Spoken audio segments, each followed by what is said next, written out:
दोस्तों, क्या आपने आज बाजार का वो सुपर वी शेप तेजी से गिरकर तुरंत रिकवरी वाला बाउंस देखा?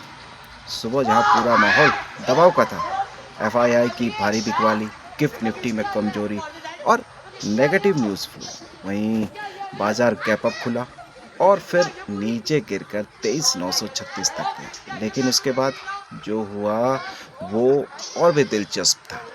निफ्टी ने वहीं से पलटकर 24,118 का मजबूत क्लोज दिया और सुबह जो 38 स्टॉक लाल थे, वही क्लोजिंग तक 38 स्टॉक हरे कैसे हो गए? क्या ये सिर्फ शॉर्ट कवरिंग थी या इसके पीछे कोई बड़ा लॉजिक काम कर रहा था? और सबसे बड़ा सवाल, क्या ये तेजी आगे भी जारी रह सकती है या ग्लोबल न्यूज़ फ्लो इसे फिर से बदल सकता है? अगर आप इन सवालों के जवाब डाटा और लॉजिक के साथ समझना चाहते हैं तो वीडियो को लास्ट तक जरूर देखिएगा। नमस्कार दोस्तों, स्वागत है आपका आपके अपने चैनल निफ्टी 50 क्विक अपडेट पर। मैं हूं आपका ट्रेडिंग दोस्त संदीप नेगी। यहाँ हम मार्केट को आसान भाषा में समझते हैं ताकि नया हो या पुराना ट्रेडर, हर कोई अपने डिसीजन मेकिंग को बेहतर कर सके। मैं यहाँ कॉम्प्लेक्स चार्टिंग नहीं बल्कि सिंपल लॉजिक और प्रैक्टिकल लेवल्स पर फोकस करता हूँ। तो चलिए शुरू करते हैं आज का क्लोजिंग मार्केट एनालिसिस। शुरू करने से पहले एक ज़रूरी बात, ये वीडियो केवल एजुकेशन पर्पस के लिए है। मैं सभी रजिस्टर्ड एडवाइज़र नहीं हूँ। यहाँ दी गई जानकारी किसी भी प्रकार का बाय सेल रिकमेंडेशन नहीं है। किसी भी डिसीजन से पहले अपने फाइनेंशियल एडवाइजर से सलाह जरूर लें। दोस्तों, सबसे पहले समझते हैं सुबह के कैप डाउन की संभावना क्यों देखी थी। उसके पीछे कुछ क्लियर डाटा पॉइंट थे। एफआईआई की लगभग 8,800 करोड़ की सेलिंग फ्राइडे सेशन की, गिफ्ट निफ्टी में लगभग 200 पॉइंट की कमजोरी, कुछ नेगेटिव न्यूज़ फ्लो जैसे पेटीएम इशू और रिलायंस में शुरुआती दबाव, इन सभी फैक्टर को देखते हुए एक कॉशियस अप्रोच बनती थी। लेकिन जैसा अक्सर देखा जाता है, मार्केट डायनेमिक है, मार्केट बदलता रहता है। अमेरिकी बाजारों की मजबूत रैली ने ग्लोबल मार्केट को ओवरनाइट बदल दिया, जिसका असर हमारी ओपनिंग पर दिखा। लेकिन ध्यान देने वाली बात ये रही कि ओपनिंग के बाद निफ्टी 24,000 के ऊपर सस्टेन नहीं कर पाया और नीचे 23,936 तक आया। इसके बाद समझ आता है कि लेवल्स का महत्व इंट्राडे बिहेवियर में देखने को मिल सकता है। अब बात करते हैं रिकवरी की। निफ्टी ने आज लगातार 3 दिन की गिरावट के बाद 24,118 के आसपास मजबूती के साथ क्लोजिंग दी। सबसे इंटरेस्टिंग बदलाव मार्केट एडवांस डिक्लाइन में देखने को मिला। सुबह जहां मेजॉरिटी स्टॉक दबाव में थे, वहीं क्लोजिंग तक बाइंग इंटरेस्ट बढ़ता हुआ दिखाई दिया। रिलायंस और टीसीएस जैसे हैवी वेट में स्ट्रेंथ दिखी, जिससे इंडेक्स को सपोर्ट मिला। पेटीएम जैसे स्टॉक में भी न्यूज़ क्लैरिटी के बाद शार्प मूव देखा गया। यह पूरा मूव ये दिखाता है दोस्तों कि मार्केट कई बार इंट्राडे सेंटीमेंट को बदल सकता है। अब बात करते हैं लेवल्स की।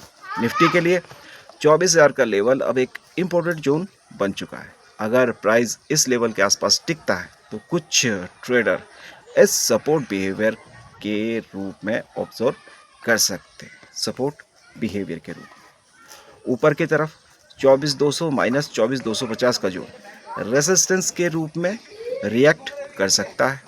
अब बैंक निफ्टी 55,750 के आसपास का लेवल इम्पोर्टेंट माना जा रहा है और 56,000 के ऊपर सस्टेन करना स्ट्रेंथ का संकेत दे सकता है। सेंसेक्स के लिए 76,800 सपोर्ट जोन के रूप में देखा जा सकता है, जबकि 77,800 के आसपास रेजिस्टेंस बिहेवियर देखने को मिल सकता है। ऑप्शन चेन डाटा में 24,000 के आसपास एक्टिविटी बढ़ती हुई दिखाई दी है,